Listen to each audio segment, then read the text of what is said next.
All right, so for this episode, we're not going to be doing any formal introduction or anything like that, and we're not going to be digging into any nutrition topics or anything along those lines. If you're interested in any of that, feel free to check out earlier episodes.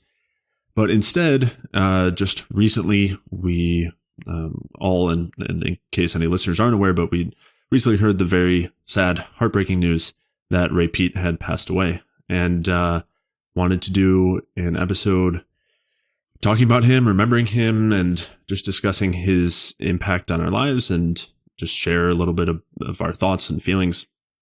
Considering that he was someone that, and I think I speak for both of us, but I'm sure, Mike, you'll corroborate that he was somebody who was a massive, massive inspiration for us, and an incredible role model, someone that we both look up to a lot, and would like to emulate and try to live up to.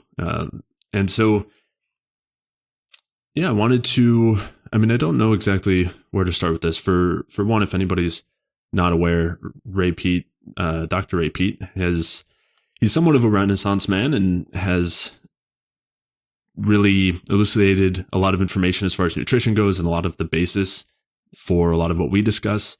But his work goes far beyond nutrition and delves into larger aspects of biology and physiology, biology, but also way farther beyond that scope as well in terms of philosophy and politics and the meaning of life and anything else along those lines. And those are some of the things that I think are arguably as, or if not more, impactful than just his the research and information that he's put out as far as nutrition goes.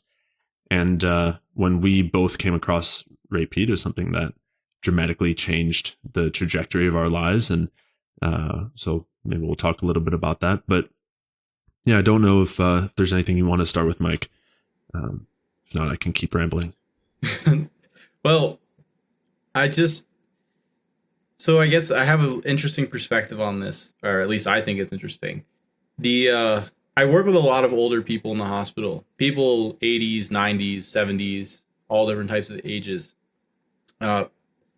Most people, in my experience, aren't aware of their life.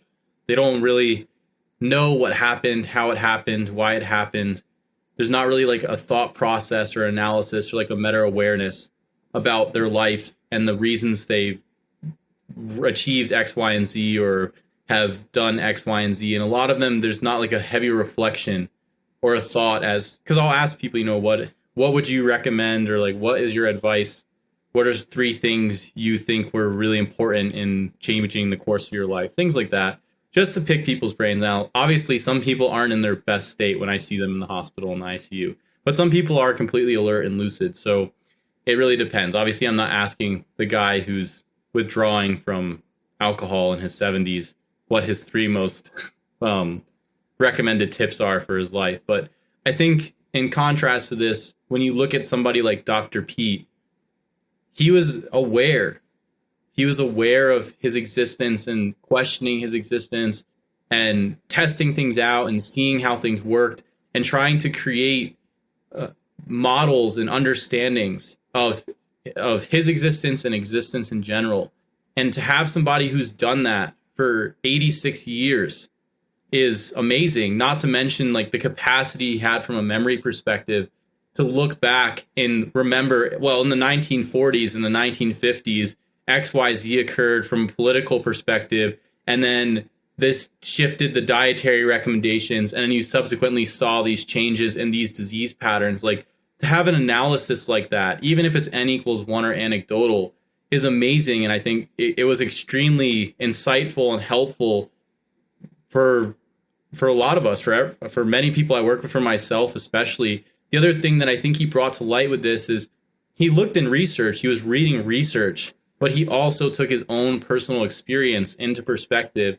And then he was trying to see what was going on politically in like the context of things from multiple different perspectives, economically, politically, culturally, and trying to weave a narrative or a picture as far as what was going on.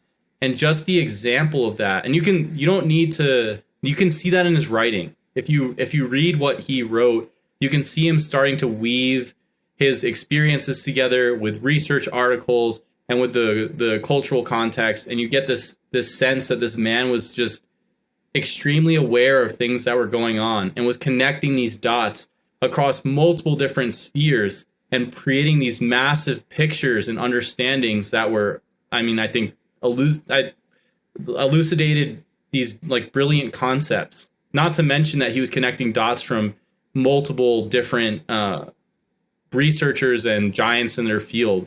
And I think the term that I think about the most is Buckminster Fuller. I think he wrote a book. It's like standing on the shoulder of giants, or on the shoulder of giants, or something like that.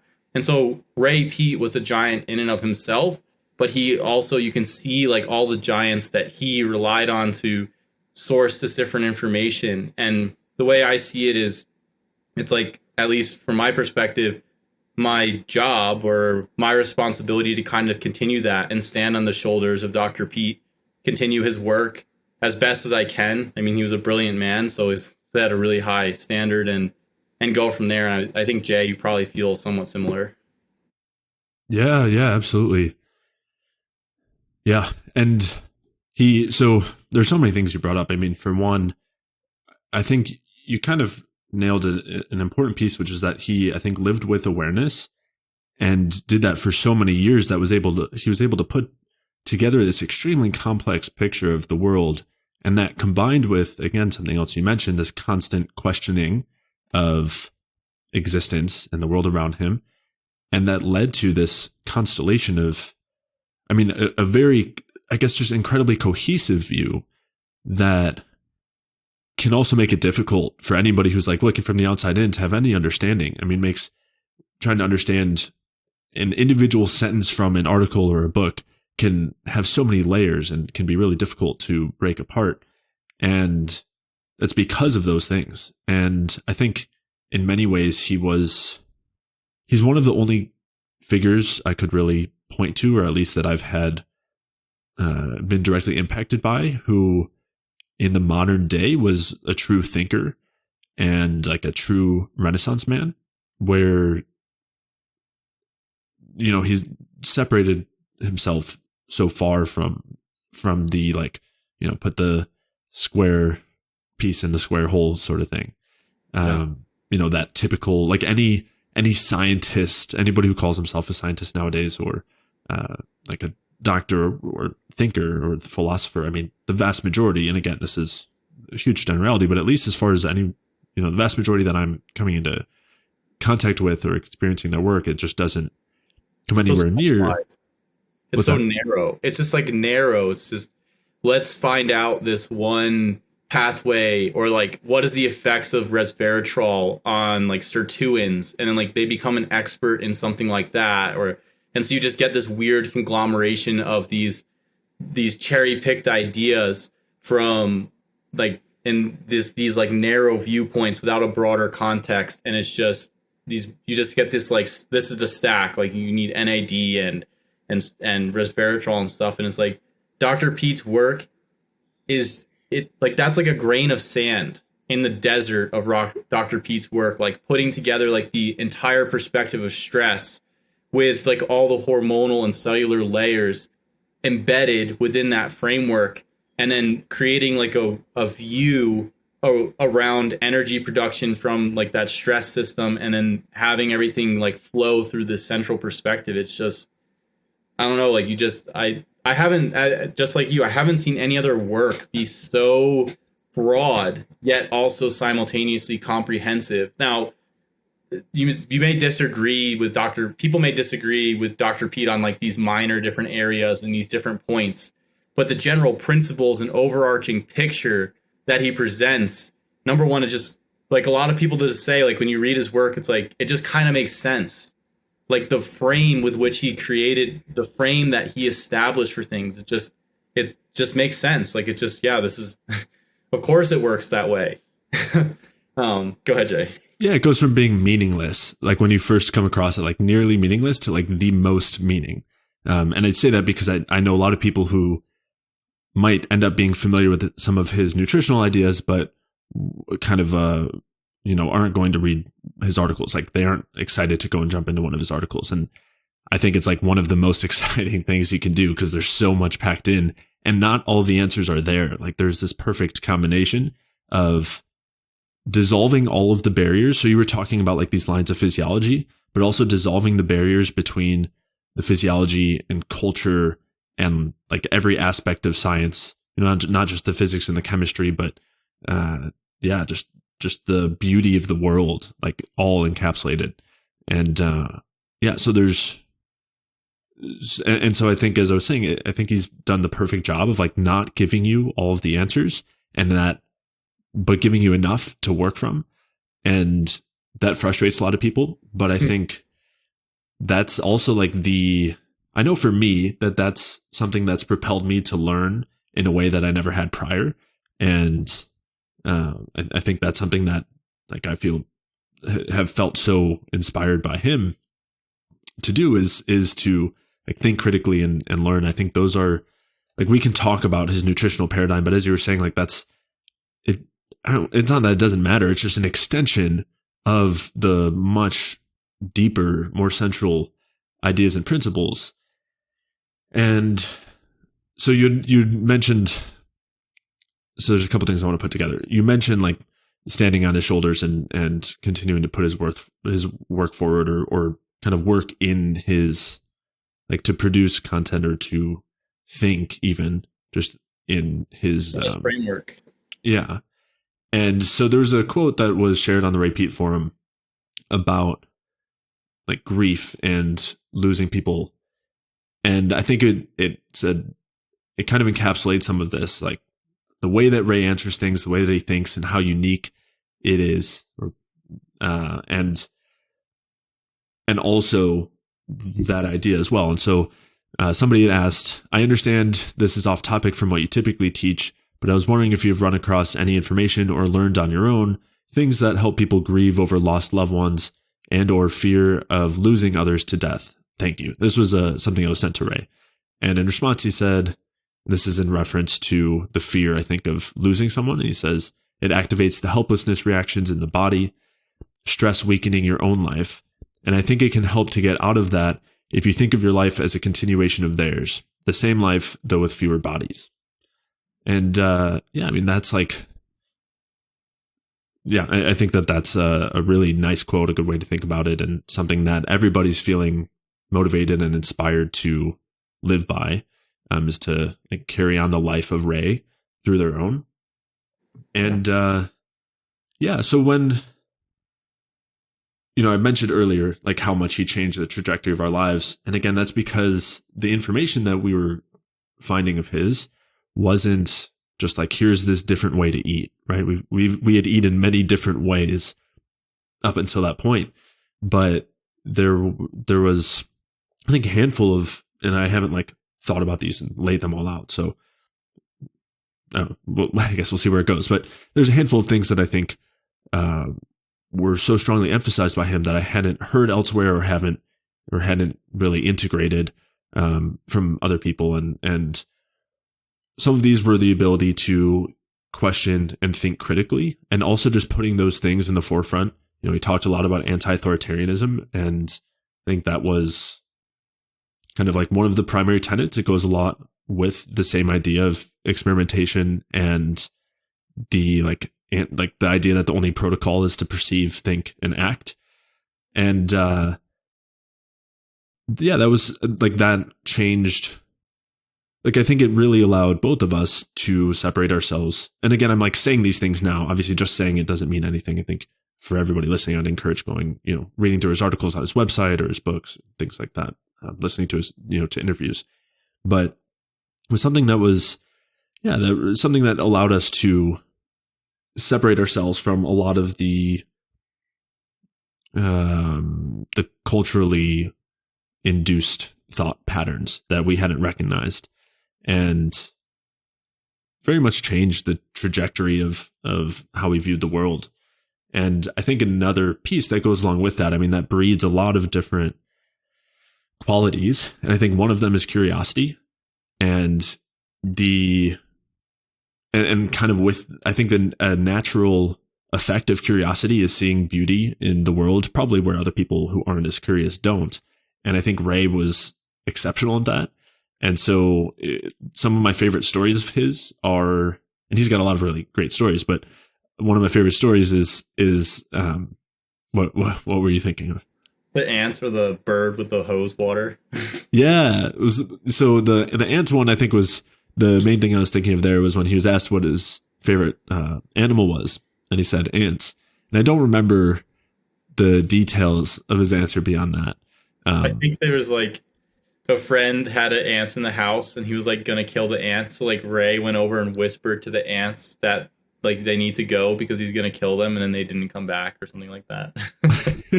Okay, I don't think I'd heard that part. But yeah, he just sees like beauty and intelligence where we're taught to ignore.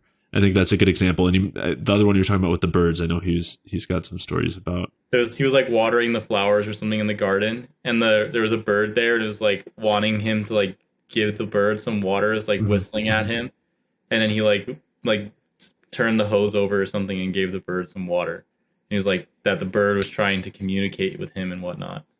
Yeah, and I've definitely heard him talk about that in terms of communication with animals and like how great their capacity is for those things if you're open and listening to it. Yeah. Were you going to say something?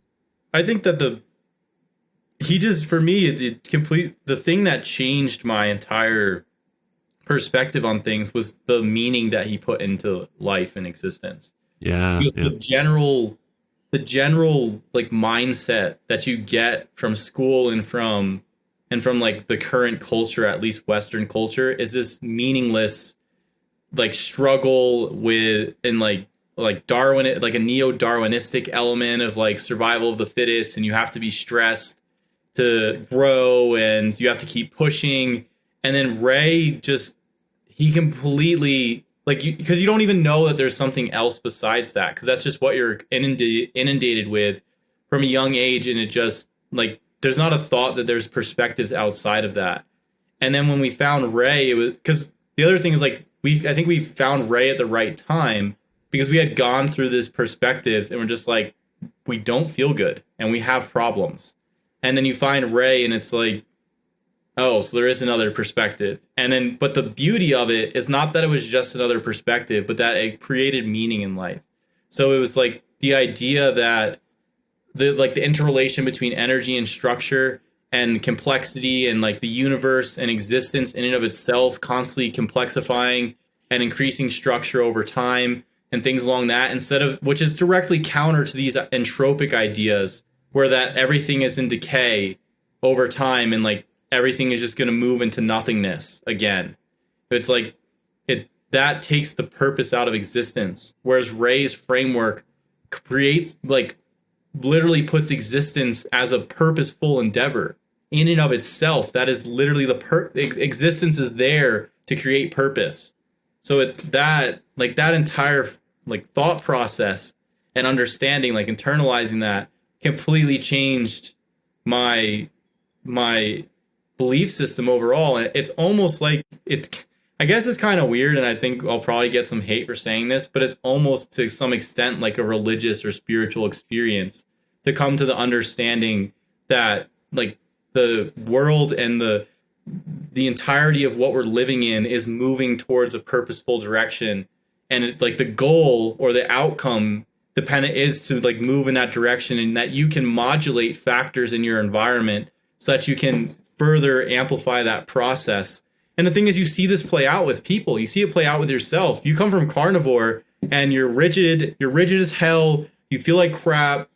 You're tired. Maybe you're like stressed out. You're super intense. And then it's like you bring on some carbohydrates, you adjust your diet, your gut health gets improved. And it's like you're so much more relaxed. Like your awareness is able to expand. You don't feel so rigid in your thought process. It's easier to learn. It's easier to interact with other people.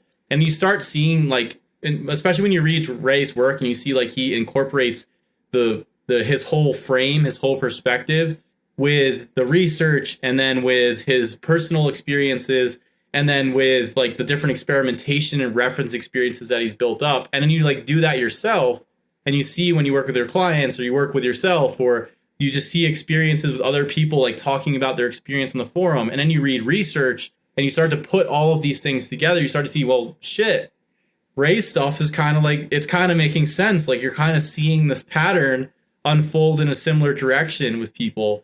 And yeah, that for me, that was like, I think when I found Ray's stuff, I was probably like at my lowest point when I was in college with all the fasting and like my family stuff and the excess exercise and just like having all these problems, like the health problems that I was having. And then like, I think that perspective was something that, like when I finally internalized it, it turned things around for me, and it made a massive difference in my life and my ability to cope with the things that I was going through, because I realized that I could adjust inputs in myself, and that'll change the different outputs that I had going on. And it wasn't a meaningless process. It was a purposeful process. It was like that in and of itself was like amazing for me. And I remember like the feeling that I even get thinking about it now, like the feeling that I have about it. It's like a energizing feeling, like an uplifting feeling, like you can do something to improve what's going on. And I think if people internalize that individually on like a larger scale, like it makes a massive difference, because you kind of take the reins and control and responsibility for yourself. You stop like just doing whatever because there's a lack of purpose with things, and you can start to change and improve things in your life and other people's lives, etc. Yeah. Yeah. I remember having those, we experienced a lot of those things. Yeah. Yeah. I mean, we would like, whether it was like reading an article or listening to an interview or something, and then we would just go outside in the sun and like throw a football around and just talk about it for many hours. Yeah. And contemplate and just explore. And that's I think it was something that like was quite literally life-giving. And like you were talking about the like thought processes that were told not only in school, but it's like something that permeates everywhere, like the meaninglessness, the randomness that exists. Oh, one other thing I wanted to get back to too. I mean, talking about religion, which you were saying like that there's like a religious aspect. And I think you were saying more like a deeply spiritually meaningful, not religious, in that it's like a tribal, like blind faith sort of situation. Yeah, it's not a dogma. It's more of like dogmatic. Yeah. What I think, I know you just a slight tangent. When you get down and you boil all this down to a certain level, there is an element of belief that has to come into play, no matter how much research that you have. And so you like what that underlying belief is. If it's a belief in nothingness and that there's entropy and randomness and disorder and chaos, that I think permeates the basis of your further thought processes all down the line. But if you have a belief in meaning and a belief in creativeness and a belief in purpose, that will subsequently change your it's like a domino effect. Your further thought processes get completely adjusted down the line, and your perspective on things also gets adjusted. So yeah, that's where I think it like gets to a spiritual element. It's like your foundational philosophical framework and belief system at its core. Yeah, but those belief systems are not based on nothing. Like we base those around the evidence that we see around us. And I think the cultural programming largely involves an interpretation of those things as largely being meaningless. Sorry, this might sound like I'm disagreeing with you. I like fully agree. No, go ahead. Yeah, and that's kind of what we were saying. But instead, like it's not just a matter of taking a perspective of meaning on faith, but rather seeing that as evidenced by even just like biology and function and like how energy does it interrelate with structure and create complexity, and the evidence of a natural complexifying like energy driving force that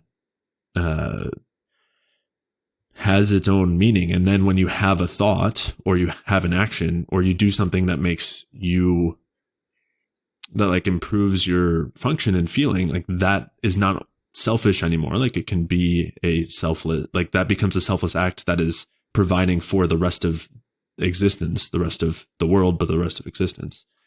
And so I think that's huge. Like it does give like this meaning and direction that I think is invaluable as far as exploring goes. And it's on one hand tragic that I think, and I've experienced this. Like I know of friends who deal with, like who wrestle with that nihilism, and I think there's largely like social programming that creates that. And yeah, I think that Ray was aware of how meaningful, or how important the it is to have this meaning and to provide this meaning through the evidence that he would provide. And I think this is part of why, like he has that quote where he basically says that the reason why he talks so much about nutrition is basically, and I'm like very much paraphrasing, but basically that it's more palatable. Whereas when you talk about culture or meaning or spirituality or politics, there's so much that we've programmed in about even a particular word that it triggers such a reaction that we can actually listen and entertain different views and consider them. And so nutrition is like through his lens, and not just nutrition, but nutrition, health, and physiology is like a gateway to those other views. And I think the other views that we've like woven together are just a direct byproduct. I mean, they're coming from the exact same center as the nutritional principles. Well, I think you see that too with people, right? Because you get into nutrition stuff, and when you change your physiology. So I guess let me preface this first. In my perspective, your consciousness is a product of your physiology. There's not this separation of mind and body. So when you effectively change your physiology through nutrition, through manipulating your lifestyle, through whatever these different means are, exercise, sleep, whatever it is, when you start to dial those things in, you start to see that your consciousness and your awareness adjusts. And I think for a lot of people, there's like steps, there's like a process that you go through. So you're at first, it's like, I'm just trying to figure out how I can feel better. I'm just trying to get out of this hole. And then you get out of the hole and you start to feel better. And then you start to realize that like there's all these possibilities with life, and that there's these directions that you can go into. And I think Pete like embodied that with his work, is like the meaningfulness and the like multitude of directions of life and living, and like the purpose, the purposefulness of it, and like the capacity that people have, which is, and the thing is like there's this constant idea, and I hear it a lot actually from some of my family members and things like that, that like humans are just a plague, or humans are a parasite, or humans are this, or humans are that. And it's like, humans can be those things. They can be those things. If you create a garbage environment for people, then you're going to get garbage outcomes. It's just, but there's that context isn't there. That's just the ideas that humans in and of themselves are the problem, not that the environment that is being created for people is the problem in and of itself. So it's like Ray, I think for me, that was like another big thing, another big idea that came out from his work, is like, if you adjust the context and you adjust the physiology of the individual and you get them into these higher energy states, they're able to process and function at higher complexity. And then humans can be some of the best resources possible because of our capabilities. So you can either optimize the environment and optimize the humans and get these amazing outputs, or you can just have everybody live in like squalor and then you get crap. So it's like there's the possibilities and the meaningfulness and like the ability to adjust your existence is something that I feel like was super important with Ray and Ray's work. And it was like, I don't know, it completely, because when I grew up with that same ideology. It's like, oh, humans are just X, Y, and Z, like they cause X, Y, and Z problems, all this type of stuff. And then like when I started to see the changes in myself, where as I got to a better state, as I felt better overall, like I was able to do more for other people and able to make a great difference in other people's lives and in my own life. And then when you look at Ray, like the work and the information that he put out there, maybe he didn't have a gazillion followers on Instagram. Who cares? But the work that he created now goes forward and touched the lives of so many people and created such a massive benefit. And it was just through his awareness and through his like following his inclinations and trying to make sense of his existence and optimize himself that he was able to like create all this positivity and value for people and this meaningfulness. So, and then that bleeds to other people, right? Like now you and I are producing content along the same lines and experimenting with his principles and moving forward with that. Danny's there, Georgie's there, all these different people are coming out and trying to or like are trying to emulate Pete and follow, it can continue his work and whatnot. So I think, yeah, I think the possibility aspect was another huge important possibility, depending upon like the context of the individual, was another massively important element. Yeah. Yeah. The one thing you touched on, like I was kind of like visualizing it, like talking about um our, like there's this inherent separateness that we that like we're taught to view ourselves as, like we are independent of our environment, we're independent of the environment before us, we are independent of each other or like the literal things around us, or the beings around us. And instead, the like evidence for and recognition of the amount of interaction, to the point, like the amount of interaction between us and everything in our environment, to the point where we are just purely like, we just are the same. Like we are just like, I don't even want to say we're the product of it, because we just like, it's just a constant interchange. But it's like, so coming back to this idea that humans are a plague versus humans are good. One other area that I think was like really helpful for me, or made a big difference for me in the way I saw the world, was recognizing how much our environment shapes the way that we think and feel. And our environment doesn't mean just the pollutants in the air that we're breathing right now or whatever. It means everything that has shaped our existence up to this point, which is everything. Like it is every generation before us. It is every single thing that was in their environment that then all, I don't even want, it wasn't just signaling, like there was literal shifts and changes in structure that led to wherever we are now. And so I think it allows for empathy, and it allows for Understand. Yeah. yeah, as opposed to blame. And I think that's like, yeah, I think that's invaluable. What creates like a And par for a course mentality when you're dealing with somebody who has XYZ situation and you understand what they went through, their diets or whatever it is. And it's like, yeah, of course you feel this way.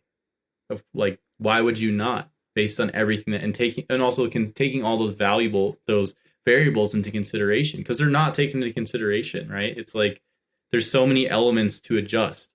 The other thing I think that, and I'll just a quick, you go ahead after, is the Ray, like he put it into perspective, like all these things affect us and we are an extension of this, but we also have the capability to take the reins of these things and make the adjustments going forward and adjust positively into the future, instead of just like having this degradatory effect over the like over the long term. And the shift in perspective and philosophy is what adjusts whether it's moving in a positive or like a more negative direction. And in contrasting like the current cultures, I remember he said like it's a death culture, and it is a death culture. And it's like the culture itself and like the perspective is like a cancerous element that pushes people in these negative directions.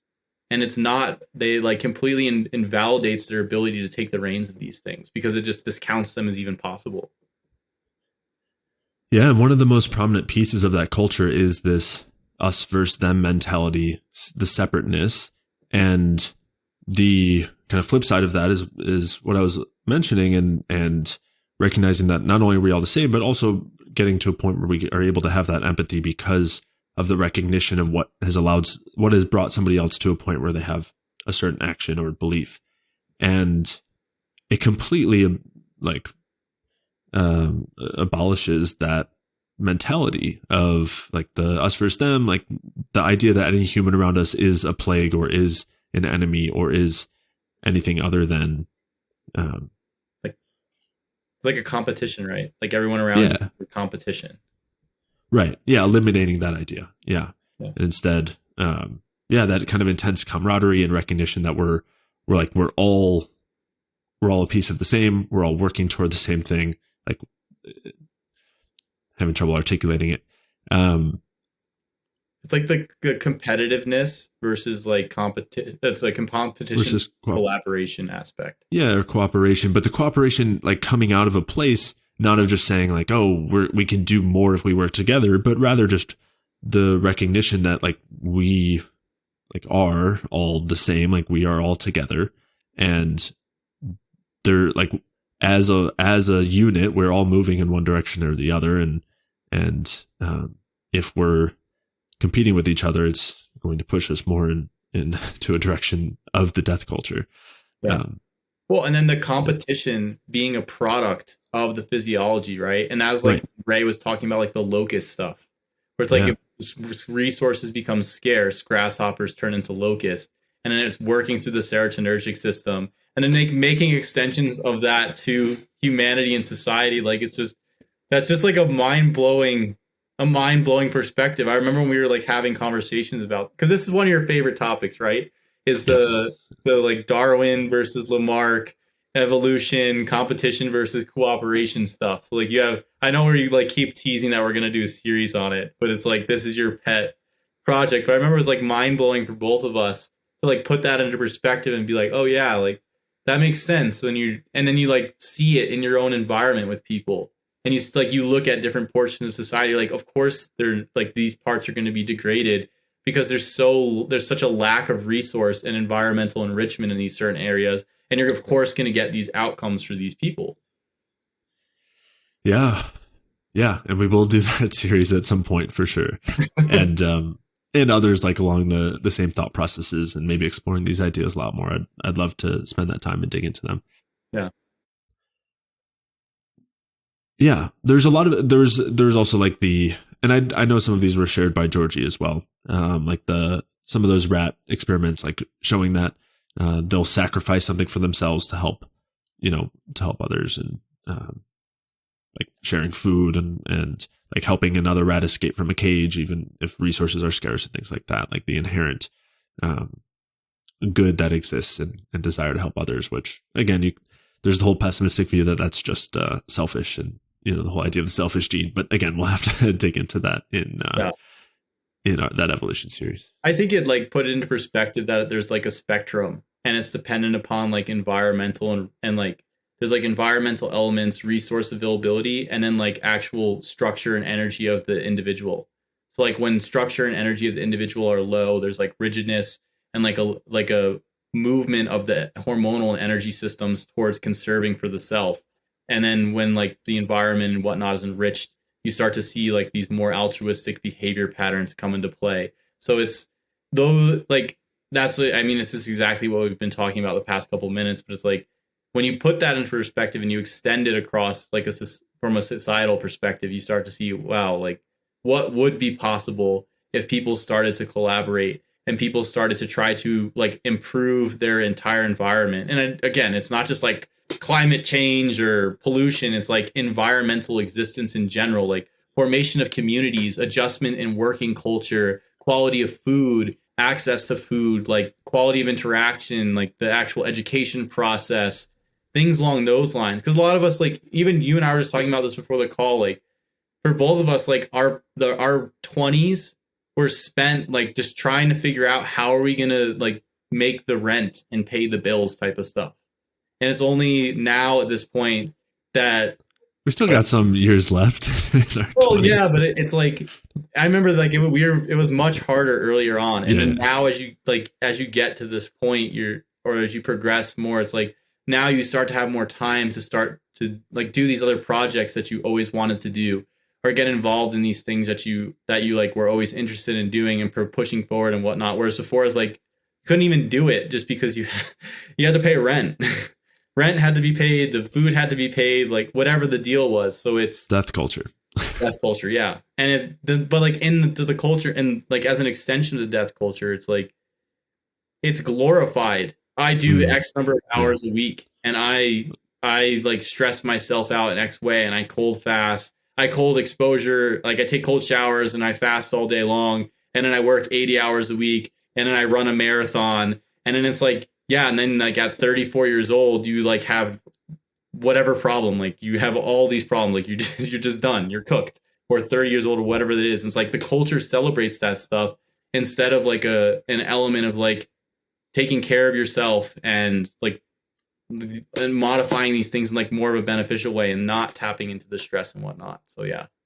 And what's the cost to your humanity? And do you feel some of those things we were describing as far as the empathy for the people around you? And a sense of community and selflessness and a lack of ego. And I think those something else that I wanted to touch on was like Ray's selflessness and generosity.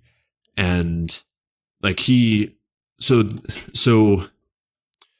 the amount of like emails that he would respond to just freely, like never asked for anything, like he would, and this is tough. Like I get a lot of emails in my inbox, and it's tough not to become like frustrated when you feel like, and again, part of this brought out, as you said, like talking about like, oh, I need to pay the bills sort of thing. It's like, I can't spend all day responding to emails to people who are genuinely probably amazing people who could really use help.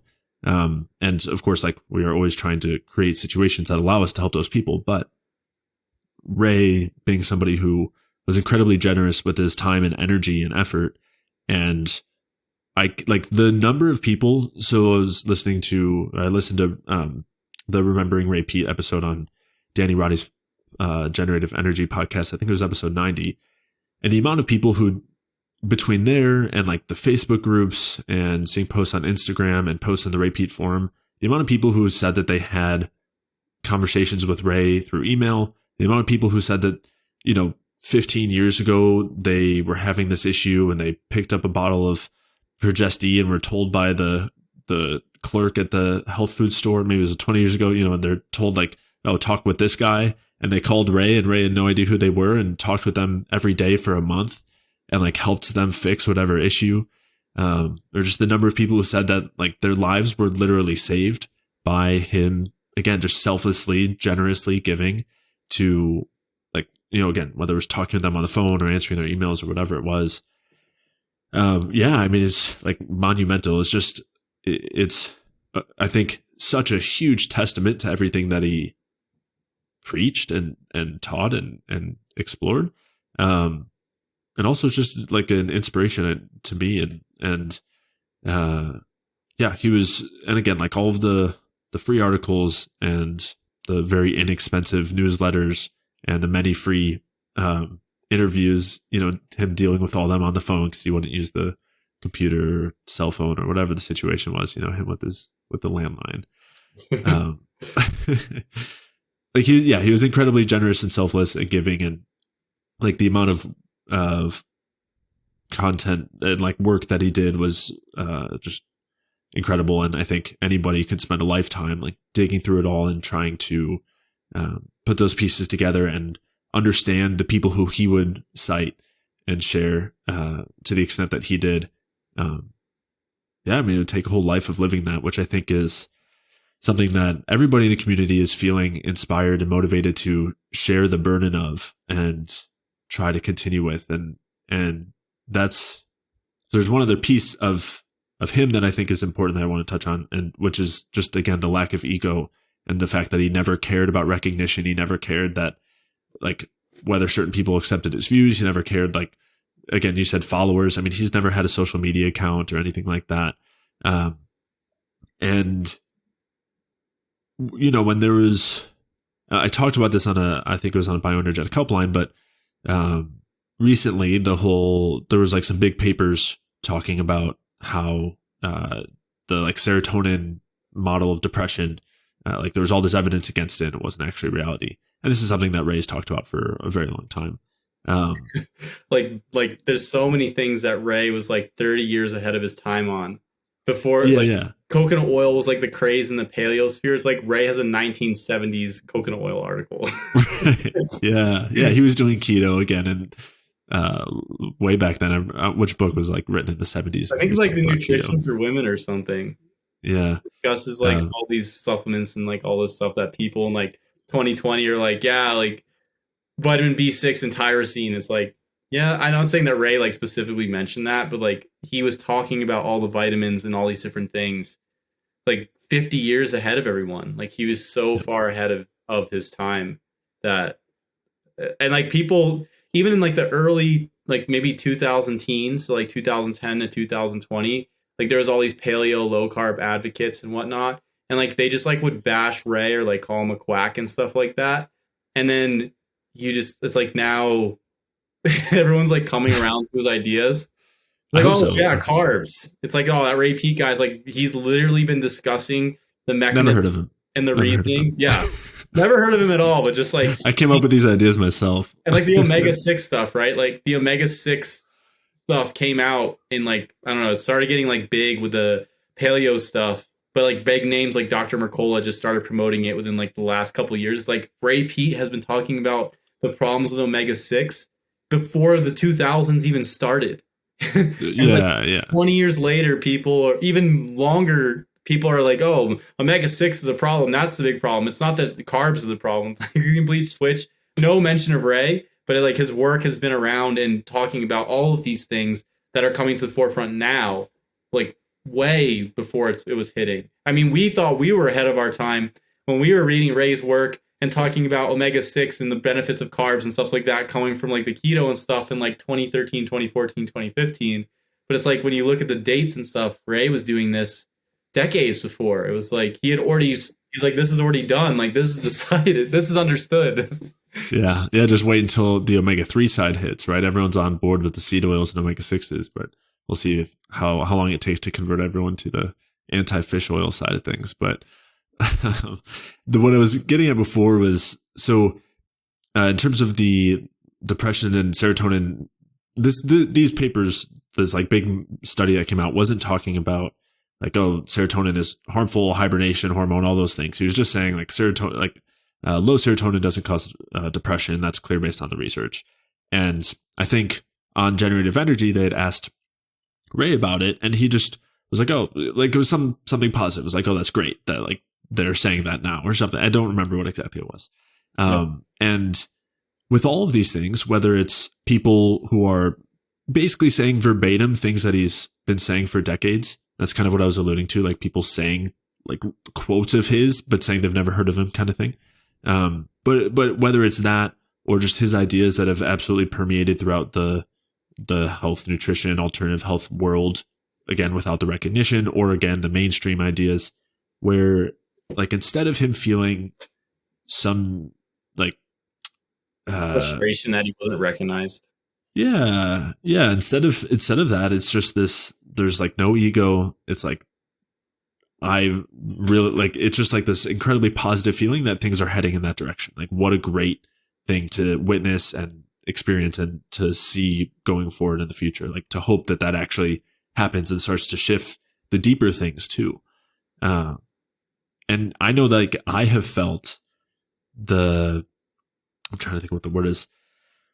But that feeling when somebody else is like saying something as if it's new, when it's something you've been saying for years, and like kind of feeling like it's like it's not like there's the validation. It's like it's just frustrating because you've been like putting it out on the radar, and then somebody who has like a larger audience or somebody or something comes by, picks up the topic, brands it as their own thing, and then sells it as if they've like been talking about it or this was part of their paradigm, and then doesn't give credit to where like the people who have been talking about or discussing it or like advancing the thing. Like that is very frustrating. And it is nice, like Pete never came across that way, that he felt that way. But I felt that way for him.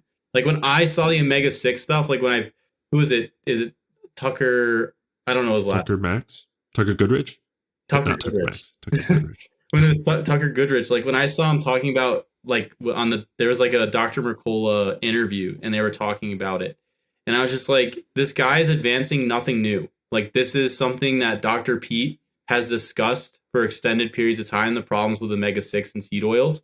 And it's like, this is like a revelation, and is presenting it as like this research that he did and yada, yada. And it's like, that has already been done. Like it's already known. It's been covered extensively. Dr. Pete has discussed it in like gazillions of hours worth of podcasts and interviews and articles, etc. And in some of his books. And so yeah, I felt the frustration from that perspective, not because I felt like I'm this anti-Pufa guy or whatever. It's more like the work was coming from Dr. Pete and there was no credit given to it. And the way it's discussed and the problems with omega-6 was so closely aligned with the things that Dr. Pete were talking about that it just fell off to me. Like I feel, and so yeah, I know what you're saying, but Dr. Pete was like, oh, this is great. People are going to start to see that seed oils are a problem now. It's like, yeah, he was such a different perspective, right? Because I feel like most people would be irritated by that.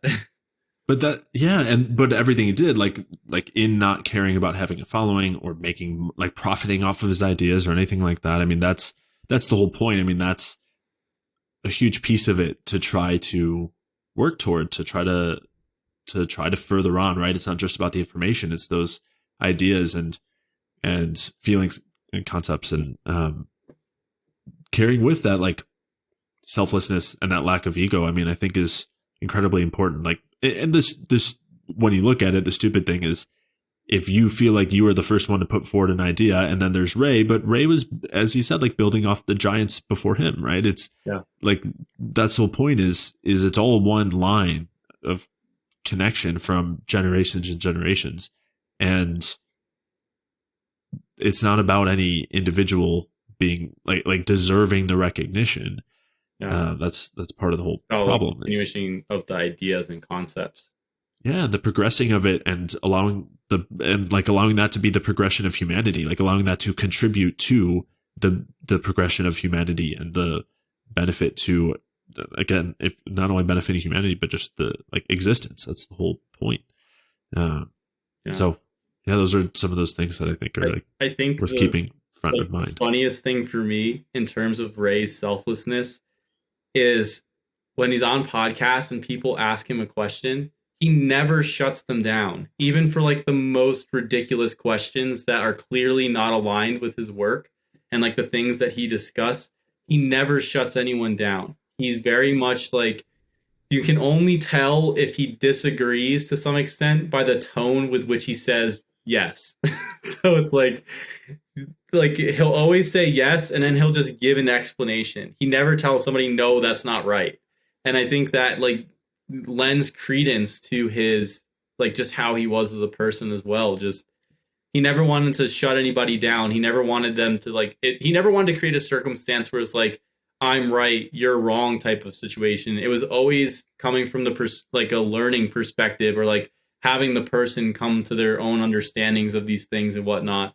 But yeah, I just every time I just like, you would have to you'd listen to it forced you to pay attention, because you would have to really listen to the tone of his yes or yeah. or the surprise in his oh. Yeah. Just really surprised because the question isn't great. Yeah. It's not always the case, but yeah, I always got a kick out of that. I always thought that was hilarious. But I also like in working with people over time, like I also understood why he did that. And I feel like it's quite a valuable perspective to not shut people down, to not make them feel like because it's not a perspective of right or wrong. It's a perspective of like just figuring out what works. So I feel like Ray always came from that perspective, and I know it frustrates people because it's like a lot of people are like, okay, so what do I do? Like, what do I eat? Like, what does Ray think I should eat? But Ray never proposed things like that. It was just like, here's like a general example, like 2 quarts of milk and a quart of orange juice type of thing. But it was like because there's so much ambiguity around it, because I think the perspective was the perceive, think, act element of try to figure out what works for you. And like I remember there's like a couple of questions people ask him, and it's like, what's the best way to eat or things like that. And it's like anything that gets the energy metabolism flowing, like answers like that. And I think that those were like, that perspective is actually really helpful in the long run, because it gets rid of the authoritative perspective of, okay, you have to eat just this. And it moves it towards like building it into, you need to figure out what works for your context. Here's this set of principles, and here's these ideas, and here's a framework for things. And you have to work with it yourself. Because if you're not imbued in the process, and you aren't taking responsibility for your own existence and your own purpose and your own direction, then like that's defeating in and of itself. Like that is inactivating for the physiology in and of itself. Now, in some circumstances, obviously people just need help, right? They're like in a hole and whatnot. But I think in the greater overarching perspective, Ray always created this element of like of trying to build your own reference experiences, try to understand your own context, try to test different things out and play with them and see what works for you. And like you even see that as him as an example, right? Where he's he's always testing things. So like people I think get frustrated because Ray is like he gives different answers at different times. And I think that the answers were always dependent upon, like the way I saw it at least or interpreted it was they were dependent upon what he was doing in that moment. So it was like what he was experimenting with or what his perspective with in that moment is how his answers were geared. And like watching him give these different answers at different times allowed me to understand like that everything was like a constant experiment for him, or like a constant trying to figure out and test and play with his existence and see what works. And then for me, I brought that obviously into my own practice for myself, and then also with the people I work with, because you come to a certain point, you realize like I don't know how you, Jay, are going to interact with squash or pregnenolone. Like I have zero idea how it's going to affect you. I could give you like an hypothesis or like, you know, maybe this, maybe that. But the only way to really know is to test it out and to see what your experience with what is with it, and then go from there. Because sometimes people get like these ridiculous negative experiences, and then other times people like they do really well with it and they really like it as a substance. So it's just I think Ray brought that to the framework, and he got rid of like any elements of rigidity for me. Like at least that was what I took from it. Like, I'm not rigid about things. I'm more open to testing things as long as we have like, again, you perceive what you're experiencing. You think about solutions. You think about possible options for things. You're going to use pregnenolone, try to understand how it's working, and then the acting part is you go in, you test that out.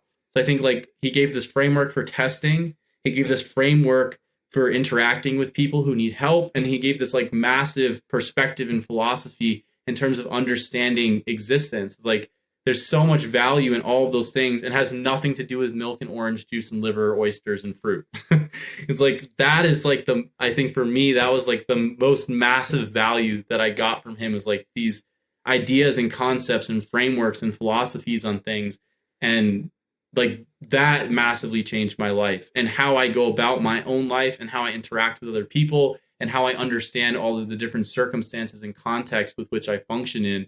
I think it set me up to be in like such a better place than where I was going. Cause I was going down the biohacking train, intermittent fasting and cold showers and the sirtuin pathways and keto and ancestral stuff, etc. Like it was going down that way, but like struggling and not being able to make sense of it because the frameworks that I had weren't correct. And then when like going with Pete, it's like, oh, it was like once the framework was right, things just started to fall in line. Now, like it wasn't a linear path up. There's like ups and downs, but that's part of the testing process and the reference experience and building from that perspective. So, yeah.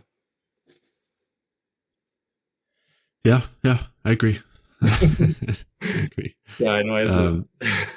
No, I mean, I think the experimentation was a huge piece. I think,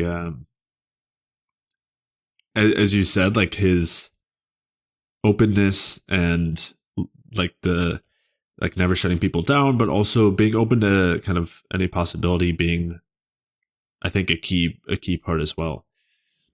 Yeah, like people asking about the carnivore diet. It's like, do you think the carnivore diet can do X, Y, and Z? And then like he's like, yes, like it can help with like X, Y, and Z. So it's like he never was like, no, it's a shitty diet.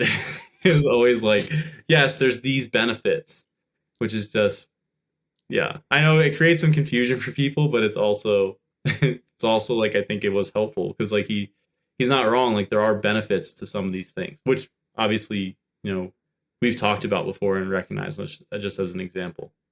Yeah, I think as something you're getting at as well is like his form of sharing information was not something that people were used to, and so wasn't everyone's flavor, and people like wouldn't.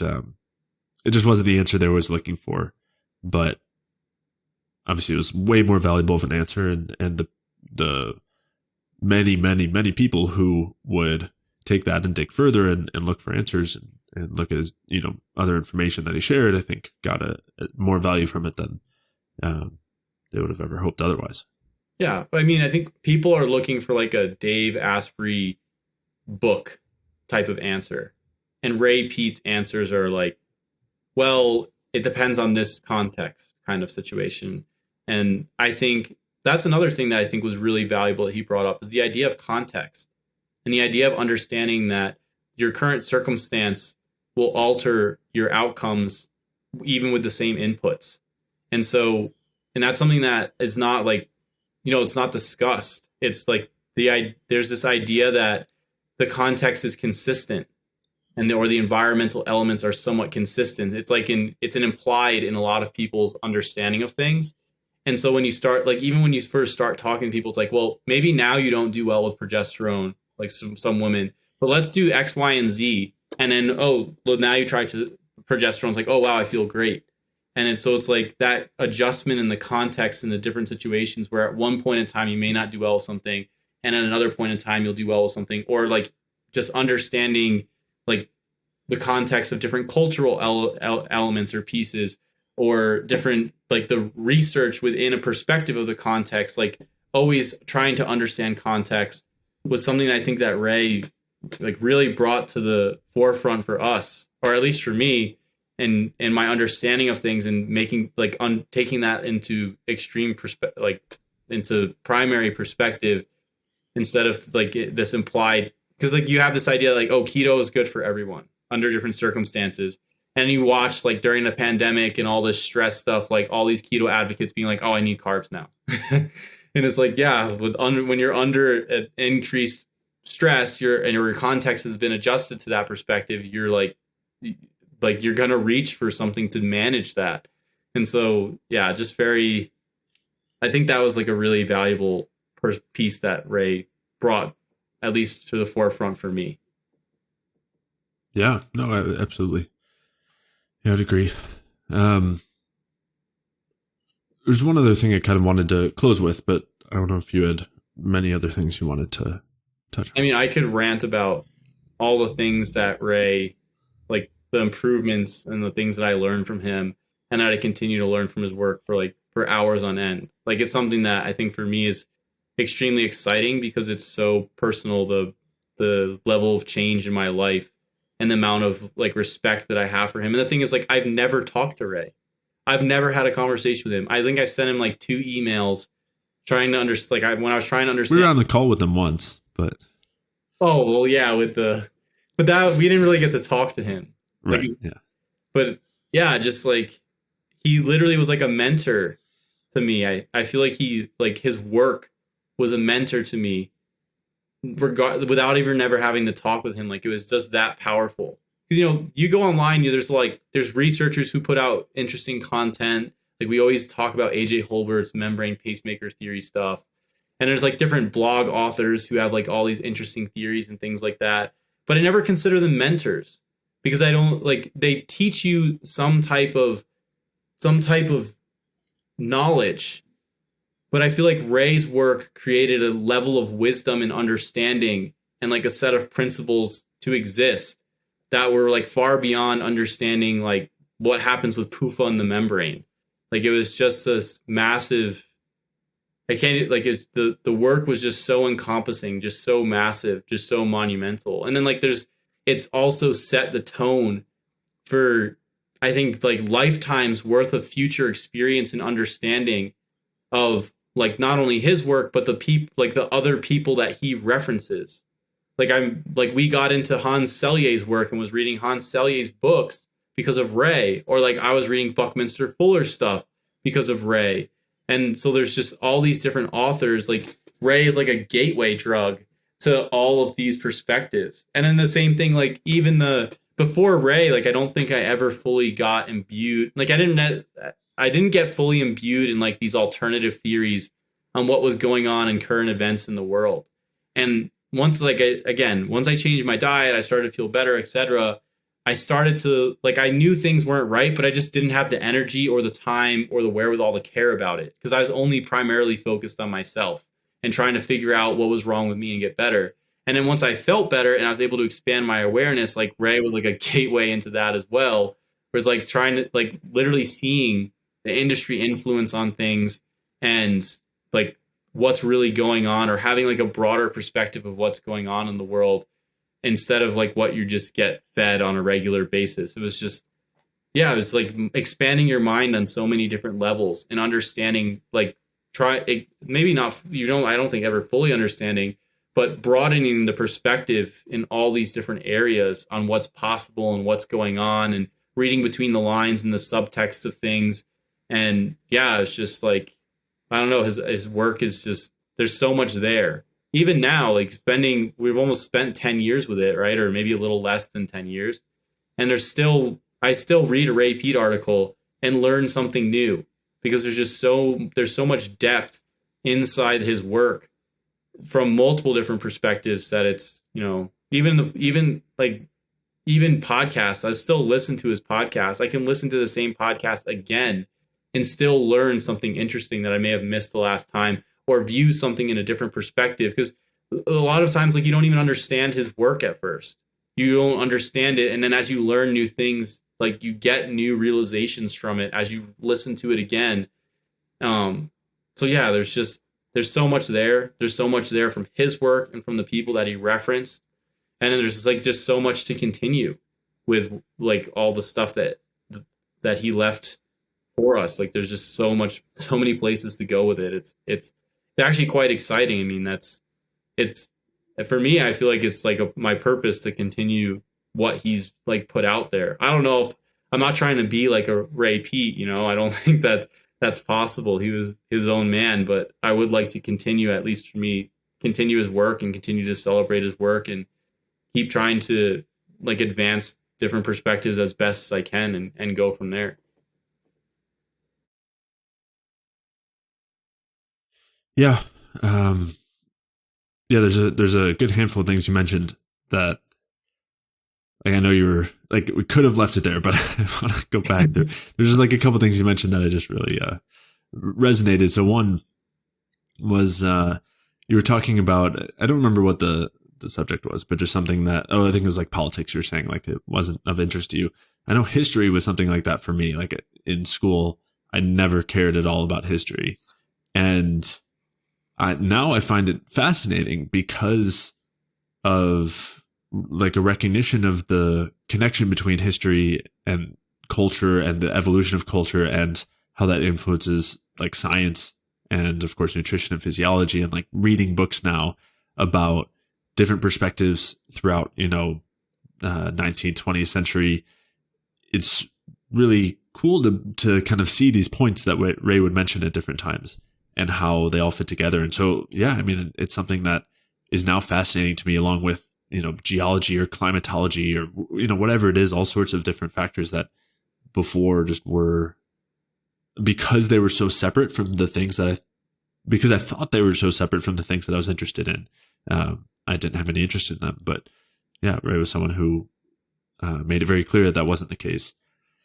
And yeah, absolutely for me as well. He was someone who just completely shifted the trajectory of my life. I mean, again, going so far beyond like diet, but where I'm living and what I've done for the last, decade, since coming across his work is, yeah, it's just completely, like, I can't imagine how different it would be otherwise. But yeah, I mean, he's like an inspiration and a mentor from afar, as you were saying, even though we didn't have that direct experience. I mean, he felt like that 100%.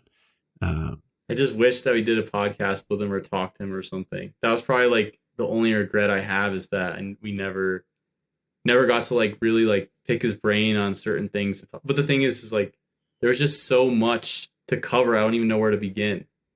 I don't even know where to Yeah, start. yeah. I think we could have had some really amazing conversations that I would have loved to share with people, but I will still be picking his brain for my whole life for sure. Yeah. And Work. Yeah. Yeah.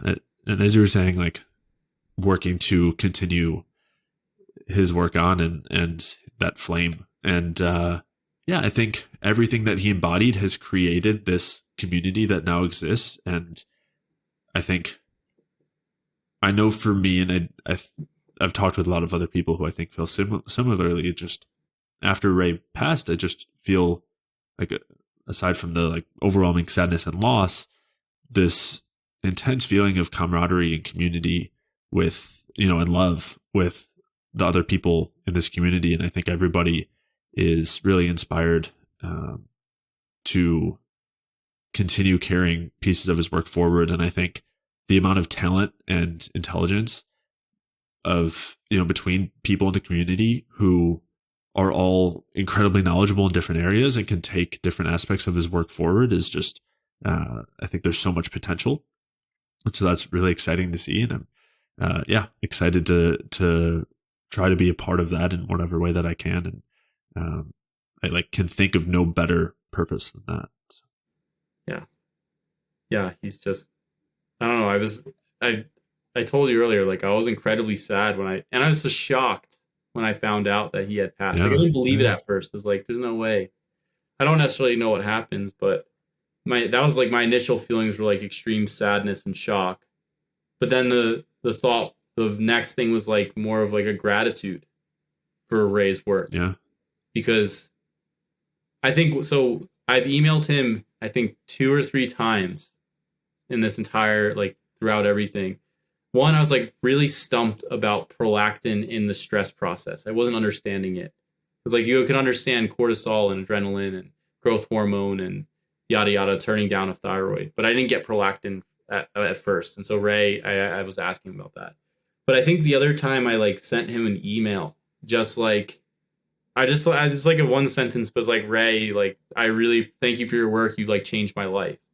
And I just don't any way to put it because his work really did. I mean, both of us were on track you were exercise physiology and neuroscience, and you were probably on track to go into some type of career exercise focused or something along those lines, right? I was pre-med at the time.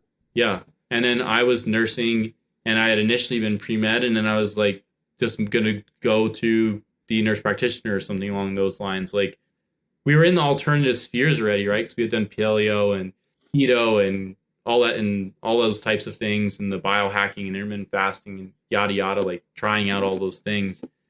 But I didn't really see I couldn't see where there was a future besides we're still working within the system stuff.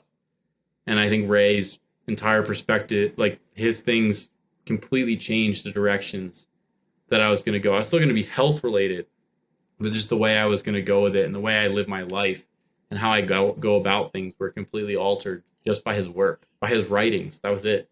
It wasn't direct interaction or anything like that. And they weren't necessarily again, it wasn't directing you do X, Y, and Z. It was the perspectives on it and the understandings of it and the perspectives on stress, etc. So yeah, I think he also gave purpose. He gave me he gave me a purpose, or he amplified the direction I was already going and injected purpose into that, which was life-changing for me. So I have extreme gratitude for Ray and everything that he's done in his work.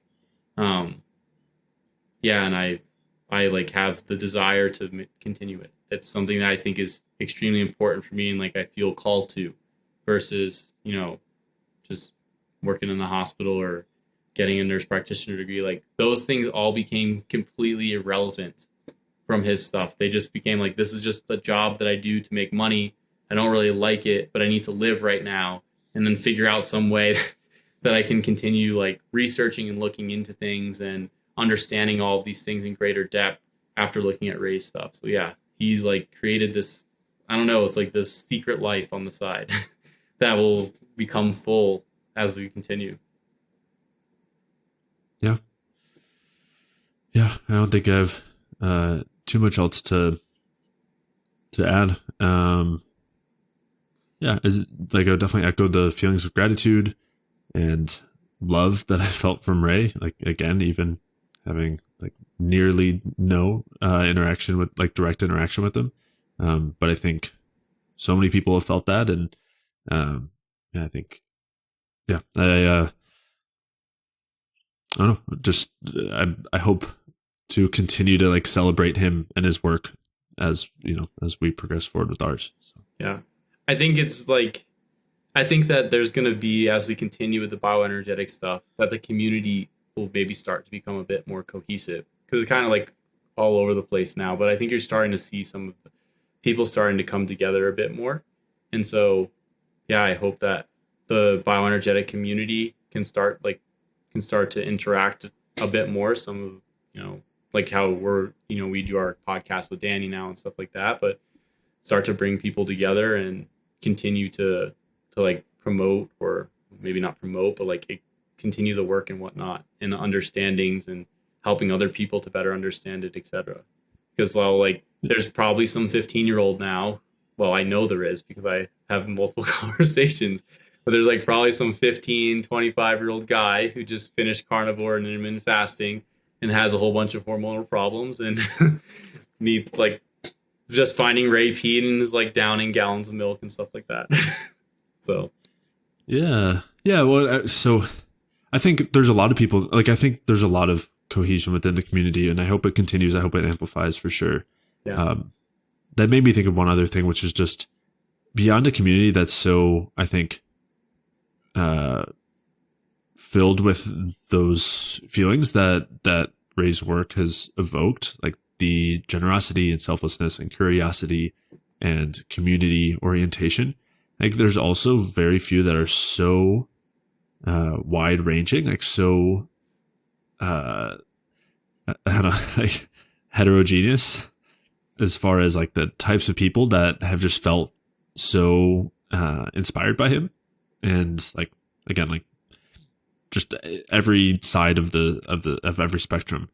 And so that's pretty cool too. I think also just a testament to how well like he like his ability to communicate his message and the power of that message.